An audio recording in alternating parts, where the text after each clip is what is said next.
Greenland പിടിച്ചെടുക്കാൻ സൈന്യത്തെ ഉപയോഗിക്കുമെന്ന് ട്രംപ് ഭരണകൂടം. വെനസ്വേലൻ പ്രസിഡന്റ് നിക്കോളാസ് മഡൂറോയെ പിടികൂടിയതിന് പിന്നാലെയാണ് ട്രംപ് ഇപ്പോൾ ഡെൻമാർക്കിന്റെ ഭാഗമായ ഗ്രീൻലാൻഡിലേക്ക് തിരിഞ്ഞിരിക്കുന്നത്. നാറ്റോ സഖ്യകക്ഷിയായ ഡെൻമാർക്കുമായുള്ള അമേരിക്കയുടെ ബന്ധം വഷളാക്കാൻ ഈ പ്രസ്താവന കാരണമായിട്ടുണ്ട്. എന്നാൽ ഡെൻമാർക്കിന്റെ അധീനതയിലുള്ള ഗ്രീൻലാൻഡിൽ കണ്ണുവെച്ച് ഡൊണാൾഡ് ട്രംപിനെ എതിർത്ത യൂറോപ്യൻ രാജ്യങ്ങൾ രംഗത്ത്. ഗ്രീൻലാൻഡ് അവിടുത്തെ ജനങ്ങളുടേതാണെന്ന് യൂറോപ്യൻ രാഷ്ട്രത്തലവന്മാർ സംയുക്ത പ്രസ്താവനയിൽ വ്യക്തമാക്കി. എന്നാൽ US സൈന്യത്തിന് ഗ്രീൻലാൻഡ് തന്ത്രപരമായി നിർണായകമെന്നാണ് ട്രംപിന്റെ നിലപാട്. ഇതോടെ ഗ്രീൻലാൻഡിന് പിന്തുണയുമായി France, Britain, Germany, Italy, Poland, Spain, Denmark എന്നീ രാജ്യങ്ങൾ ഒന്നിച്ചെത്തി. പക്ഷേ സഖ്യകക്ഷികളെ തന്നെ ആശങ്കയിലാക്കുന്നതാണ് അമേരിക്കയുടെ നിലപാട്. രാജ്യാന്തര മര്യാദകളല്ല, ശക്തിയും ബലവും അധികാരവുമാണ് ലോകത്തെ ഭരിക്കുന്നത് എന്ന വാദവുമായി ട്രംപിന്റെ വിശ്വസ്തനും വൈറ്റ് ഹൌസ് ചീഫ് ഓഫ് സ്റ്റാഫുമായ സ്റ്റീഫൻ മില്ലർ രംഗത്തെത്തി. വെറുതെ ഒരാഗ്രഹം പ്രകടിപ്പിക്കുകയല്ല, മറിച്ച് ഡെൻമാർക്കിന്റെ നിയന്ത്രണത്തിലുള്ള ഈ ദ്വീപ് പിടിച്ചെടുക്കാൻ അമേരിക്കൻ സൈന്യത്തെ ഉപയോഗിക്കുമെന്ന പരസ്യമായ ഭീഷണിയാണ് വൈറ്റ് ഹൌസ് മുഴക്കിയിരിക്കുന്നത്.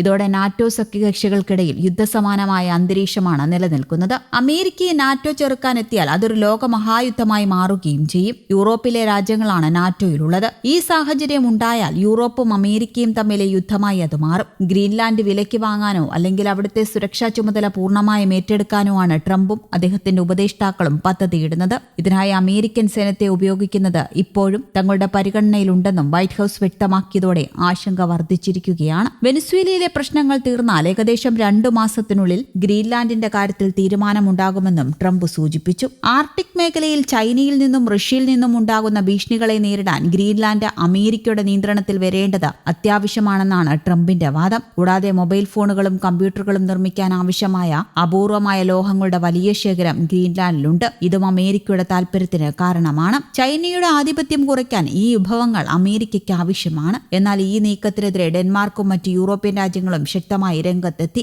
ഗ്രീൻലാൻഡ് പിടിച്ചെടുക്കാൻ ബലപ്രയോഗം നടത്തിയാൽ അത് നാറ്റോ സൈനിക സഖ്യത്തിന്റെ തകർച്ചയ്ക്ക് കാരണമാകുമെന്ന് ഡാനിഷ് പ്രധാനമന്ത്രി മുന്നറിയിപ്പ് നൽകി.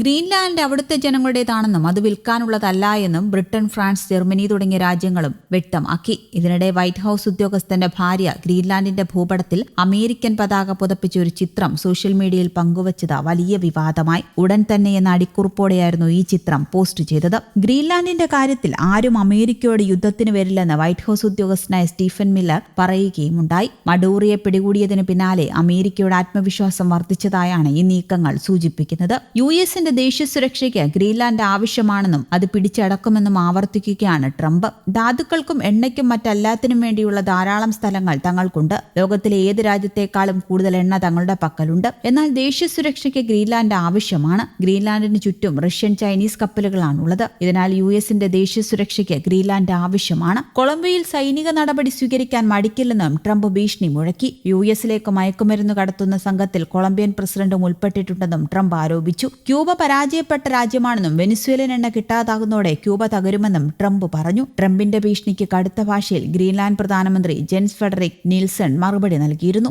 സോഷ്യൽ മീഡിയ പോസ്റ്റുകളല്ല തങ്ങളുടെ ഭാവി നിശ്ചയിക്കുന്നത്. ഇതിന്മേൽ ഇത്തരം ഭീഷണികളോ മോഹങ്ങളോ പാടില്ലെന്നും നീൽസൺ ട്രംപിന് സമൂഹമാധ്യമത്തിൽ മുന്നറിയിപ്പ് നൽകിയിട്ടുണ്ട്. US, യൂറോപ്പ്, റഷ്യ എന്നിവയ്ക്ക് ഇടയിലുള്ള തന്ത്രപ്രധാനമായ 8,36,000 ചതുരശ്ര മൈൽ വിസ്തീർണമുള്ള ദ്വീപാണ് ഗ്രീൻലാൻഡ്. ധാരാളം പ്രകൃതി വിഭവങ്ങളുള്ള ഈ ദ്വീപ് ട്രംപ് വളരെ കാലമായി കണ്ണുവച്ചിട്ടുണ്ട്. എണ്ണ, വാതകം, അപൂർവ ധാതുക്കൾ എന്നിവയുൾപ്പെടെയുള്ള പ്രകൃതി വിഭവങ്ങളുടെ സമ്പന്നമായ നിക്ഷേപം ഗ്രീൻലാൻഡിനെ കൂടുതൽ തന്ത്രപ്രധാനമാക്കുന്നു. 2024 തെരഞ്ഞെടുപ്പിൽ വിജയിച്ചതിന് തൊട്ടുപിന്നാലെ ഗ്രീൻലാൻഡ് വാങ്ങാനുള്ള തന്റെ മുൻകാല ഓഫർ ട്രംപ് വീണ്ടും ഉയർത്തിക്കൊണ്ടുവന്നിരുന്നു. 1 വർഷം മുൻപ് ട്രംപ് നടത്തിയ വാർത്താ സമ്മേളനത്തിൽ ഗ്രീൻലാൻഡിന്റെ നിയന്ത്രണം ഏറ്റെടുക്കാൻ സൈനിക നടപടിക്കുള്ള സാധ്യത തള്ളിക്കളഞ്ഞിരുന്നില്ല. കഴിഞ്ഞ മാർച്ചിൽ US കോൺഗ്രസിന്റെ സംയുക്ത സമ്മേളനത്തെ അഭിസംബോധന ചെയ്തുകൊണ്ട് നടത്തിയ പ്രസംഗത്തിൽ ട്രംപ് ഭീഷണി കടുപ്പിക്കുകയും ചെയ്തു. തങ്ങളത് നേടുമെന്ന് താൻ കരുതുന്നു. ഒന്നല്ലെങ്കിൽ മറ്റൊരു വഴിയിലൂടെ ഞങ്ങളത് നേടും. ഗ്രീൻലാൻഡിനെ കുറിച്ച് ട്രംപ് പറഞ്ഞത് ഇങ്ങനെയാണ്. അതേസമയം ട്രംപ് ഭരണകൂടത്തിന് ആക്രമണത്തിലൂടെ ഗ്രീൻലാൻഡ് സ്വന്തമാക്കാൻ ഉദ്ദേശമില്ലെന്നും ഡെൻമാർക്കിൽ നിന്ന് അത് വാങ്ങിയെടുക്കാനുള്ള നീക്കങ്ങളാണ് നടക്കുന്നത് എന്നും വാൾ സ്ട്രീറ്റ് ജേണൽ റിപ്പോർട്ട് ചെയ്തു. US state secretary Marco Rubio MPമാരുമായി നടത്തിയ രഹസ്യ കൂടിക്കാഴ്ച ഉദ്ധരിച്ചാണ് അവരുടെ report. News desk, Kerala Kaumudi.